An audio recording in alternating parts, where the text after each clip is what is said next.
El siguiente caso que comentaremos a continuación trata sobre un paciente con fiebre.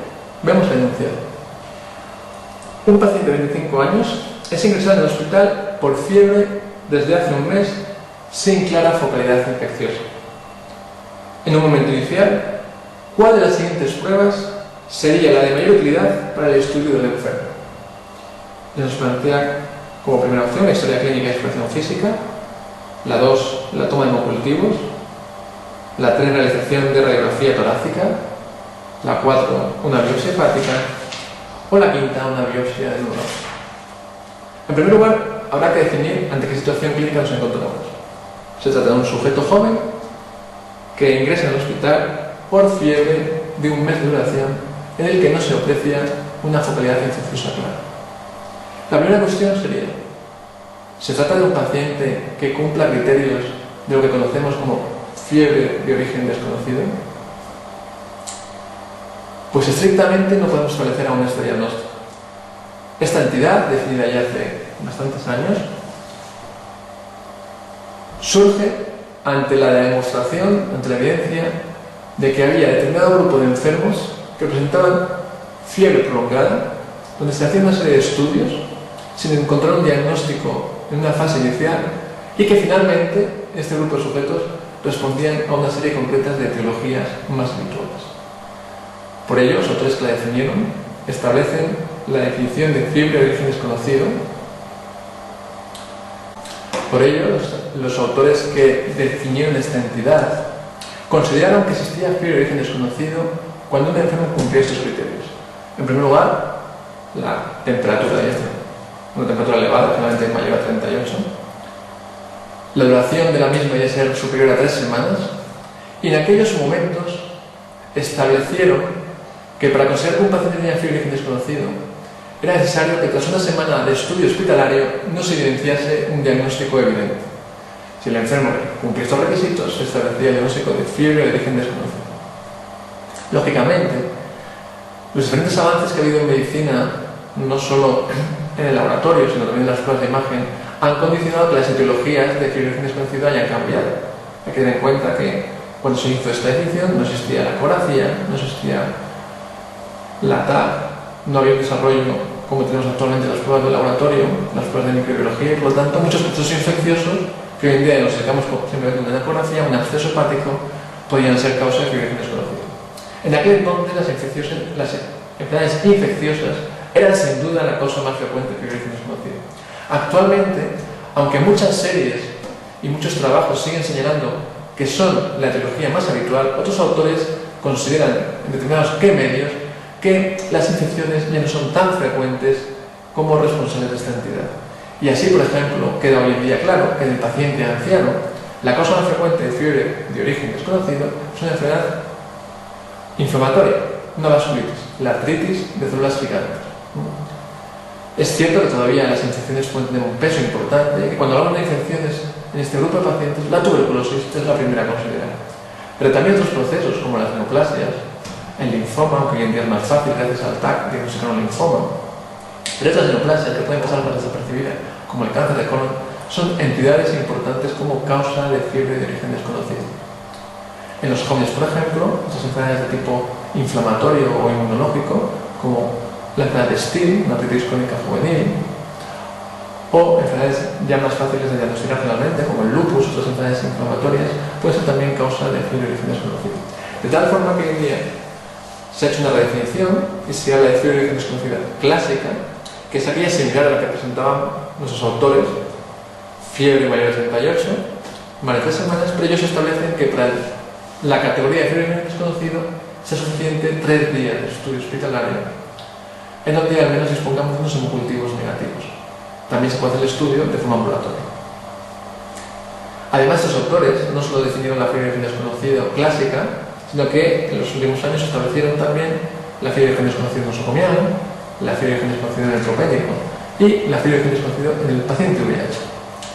De hecho, en el paciente VIH sí que suelen ser las infecciones las etiologías más habituales, y podemos decir que tuberculosis o micobacterias son unas entidades a considerar en primer lugar en el paciente VIH con fiebre, pero también leishmania o linfoma son enfermedades que pueden ser responsables de fiebre prolongada o fiebre de origen desconocido en un paciente VIH. Si nos centramos en nuestro caso, en nuestro enfermo, un paciente joven con fiebre de un mes, pero que todavía no ha sido estudiado en el hospital, donde todavía no hemos hecho una historia clínica, no podemos establecer, por lo tanto, que tenga una fiebre de origen desconocido.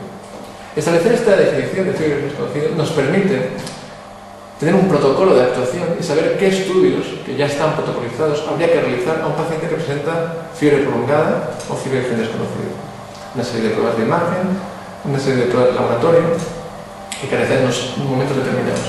De hecho, en algunos enfermos donde las primeras pruebas, las pruebas de microbiología, las serologías, la placa de tórax, de abdomen, la ecografía, la TAC, no dan una información adecuada, puede ser necesario pasar a un paso más adelante y realizar biopsias, donde según los datos que tengamos nos orientaremos por una biopsia de médula ósea o una biopsia hepática. Generalmente habrá algún dato que nos oriente a si es más rentable realizar la biopsia hepática o la biopsia de médula ósea. En nuestro caso concreto, nuestro paciente parece tener fiebre sin foco como motivo de consulta, pero lógicamente la prueba de más rentabilidad para el diagnóstico inicial va a ser una buena historia clínica y una exploración clínica. De hecho, en estos enfermos muchas veces es la repetición de la historia clínica, la repetición de la exploración, lo que permite evidenciar algún dato clínico o algún signo que había pasado desapercibido y que permite muchas veces orientar el diagnóstico de fiebre de origen desconocido. En esta misma pregunta, este caso continúa y en el siguiente enunciado se nos comenta que entre los antecedentes del paciente destaca drogadicción por vía parenteral y promiscuidad sexual. Además, en la exploración se parecen objetivar poliadenopatías. La pregunta es la siguiente: ¿cuál de las siguientes pruebas le parece ahora menos útil para establecer un diagnóstico? Se habla de hemocultivos, linfografía, mantus, ecocardiograma o serología loética.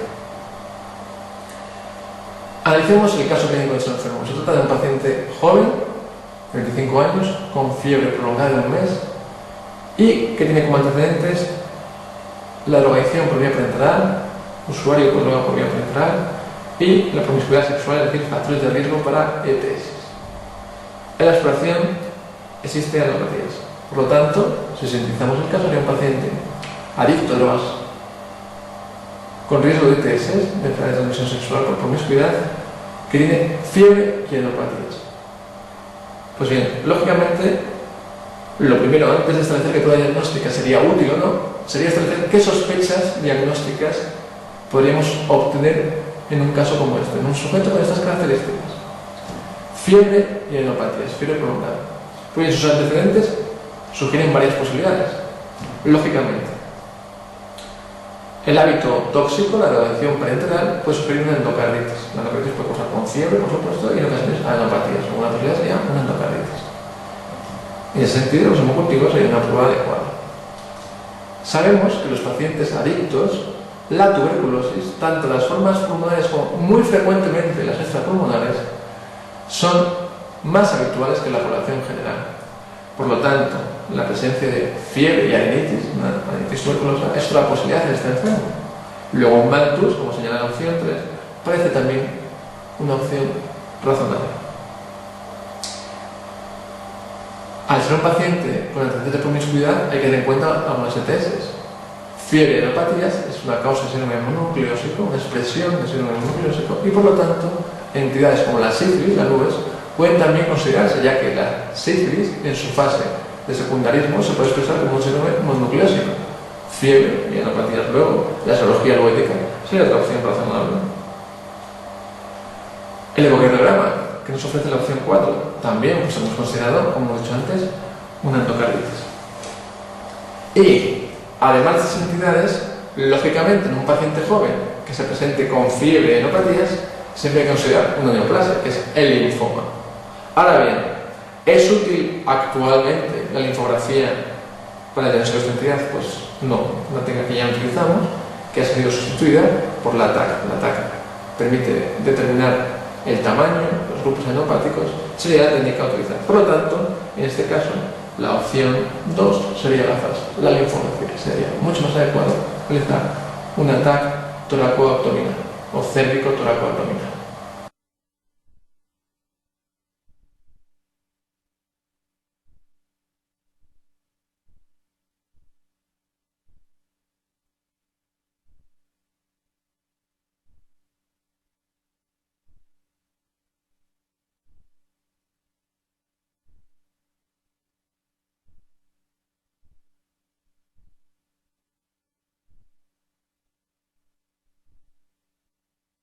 Pues bien, en el siguiente enunciado nos confirman que se hizo una biopsia ganglionar y que en ella se objetivaron granulomas necrotizantes sin gérmenes. Recapitulemos el caso. Nos encontramos ante un sujeto joven, con diagnóstico reciente de VIH, con fiebre prolongada. Ya dijimos que fiebre prolongada en el contexto de VIH había que sufrir infecciones, las micobacterias a la cabeza, con adenopatías, y que además, al realizar una biopsia de adenopatías, se objetivan granulomas. Pues si ya teníamos la sospecha de micobacterias por tener fiebre, tener adenopatías, si además iniciamos granulomas, lógicamente, en este contexto, la sospecha más probable será de una enfermedad de micobacterias, en este caso, una tuberculosis ganglionar. Pues en relación con esto, nos presenta el siguiente enunciado. ¿Qué respuesta es correcta respecto a la actuación clínica consiguiente a esta información? 1. Se deben esperar resultados microbiológicos para iniciar tratamiento. 2. Se puede comenzar con tratamiento esteroideo por sospecha de sarcoidosis. 3. Se debe realizar una nueva biopsia ganglionar. 4. Se debe comenzar tratamiento antituberculoso. Y 5. El tratamiento dependerá de la cifra de error. Creo que queda claro que el cuadro clínico de fiebre, adenopatías, en este contexto de VIH y granulomas, es altamente sugestivo de tuberculosis. ¿Podríamos decir que es diagnóstico de tuberculosis? No. Sabemos que en la tuberculosis el diagnóstico requiere de un cultivo. Actualmente, a pesar del avance de las técnicas de laboratorio, para la tuberculosis seguimos precisando de un cultivo para establecer que un paciente con seguridad tiene una tuberculosis. Como no tenemos un cultivo positivo, ni siquiera hemos evidenciado los microorganismos, no podemos establecer una seguridad. Ahora bien, la presencia de granulomas en este contexto hace muy sugestiva esta entidad y por lo tanto, teniendo en cuenta que ese tejido se va a quedar en cultivo y que ya posteriormente nos confirmará el crecimiento o no, probable sí, de la micobacteria, incluso podemos obtener un antibiograma si es preciso, dado que tenemos una alta sospecha y dejamos la muestra tisular cultivándose, podemos asumir el diagnóstico y se podría iniciar un tratamiento antituberculoso. Como he comentado, en la tuberculosis el diagnóstico requiere el cultivo, pero este siempre va a ser tardío. Por eso no es excepcional que en algunos momentos decidamos establecer el diagnóstico de sospecha e iniciar un tratamiento empírico, que debe fundamentarse en los datos clínicos, en la observación en ocasiones de bacilos con la técnica de alcoholresistencia, que tampoco esto es diagnóstico per se. La observación de bacilos es muy sugestiva, pero no es diagnóstica, y en las lesiones histológicas acompañadas. En este contexto queda descartada una sarcoidosis, las cosas son granulomas necrotizantes y el contexto del paciente no lo sugiere. No vamos a esperar los resultados microbiológicos, no es necesario, no es estrictamente necesario, en un paciente se puede iniciar el tratamiento y tampoco en este caso el tratamiento va a depender específicamente de la cifra de CD4. Sabemos que la presencia de una tuberculosis en un paciente VIH se considera una enfermedad infiltrida, por eso ese paciente, además del tratamiento para la tuberculosis, probablemente requiera iniciar tratamiento antiretroviral, no necesariamente en este mismo momento, pero lo que queda claro es que se debería iniciar el tratamiento antituberculoso. ¿Con qué tratamiento? Pues actualmente se considera que el tratamiento depende de la sospecha de resistencia que hay en la población nativa de un área geográfica a la isoniazida. Y que en aquellas áreas geográficas donde la resistencia a la isoniazida primaria se supera al 4%, se debería instaurar el tratamiento con 4 fármacos, es decir, la combinación de isoniazida, rifampicina, piracinamida y etambutol. Solo en aquellas áreas geográficas en donde exista esta tasa de resistencia se podría instaurar tratamiento con 3 fármacos. Muchos áreas, muchos países de Latinoamérica tienen esta tasa de resistencia. Incluso en España ya se considera que esta tasa de resistencia existe en muchas zonas y ya se recomienda a las últimas guías que los pacientes con tuberculosis, hasta que se obtenga un antibiograma al menos, se inicie el tratamiento con 4 fármacos. Pero no cambia el hecho de que el paciente sea VIH o no. Puede cambiar la duración del tratamiento. En este caso sería más recomendable 9 meses con una pauta de 2 más 7, es decir, 2 meses con los 4 fármacos, para continuar después los 7 meses con isoniazida y rifampicina. Pero queda claro que en este caso podríamos iniciar el tratamiento antituberculoso y sería una opción correcta y razonable. A continuación nos dice que en este enfermo la cifra de CD4 en sangre fue de 50 por milímetro cúbico y nos plantea que el tratamiento antirretroviral sería el más adecuado. Y nos plantean varias opciones: cidobudina más DDI, cidobudina más DDC, quizás estas opciones son antirretrovirales ya menos utilizados, DDI más DDC, y 2 inhibidores de la transcriptasa y 1 de la proteasa. Es evidente que en los últimos años hemos asistido a un avance espectacular en la disponibilidad de fármacos para el VIH. Y ya desde hace varios años sabemos que el mejor tratamiento para la infección es un tratamiento combinado, lo que se llamó la terapia de alta eficacia, las infecciones en inglés de HAART, y que traducido al castellano se definió como TARC, tratamiento antirretroviral de gran actividad. ¿Qué quiere decir? Que el tratamiento del VIH es un tratamiento combinado con 3 antirretrovirales para evitar resistencias. ¿Cuáles son las combinaciones más utilizadas? Pues son variables. El advenimiento de muchos nuevos fármacos, sobre todo inhibidores de la proteasa, dan más oportunidades, pero básicamente se utilizan 3 fármacos, como hemos señalado, y una combinación adecuada, pues esta que se nos sale aquí: 2 inhibidores de la transcriptasa y un inhibidor de la proteasa. Otra opción correcta puede ser 2 inhibidores de la transcriptasa y un inhibidor de la transcriptasa, pero no análogo a los núcleos. Por ejemplo, efavirenz. Como digo, las opciones son variables, no quiero profundizar ahora en las pautas más concretas, señalar que el tratamiento tiene que ser combinado, por lo tanto, las opciones anteriores, que tenían 1 o 2 fármacos, son incorrectas. Hay que recordar cuáles son las indicaciones actuales del tratamiento antirretroviral. Y aunque es un tema que puede ser debatible, la mayoría de las guías están de acuerdo en una serie de puntos esenciales.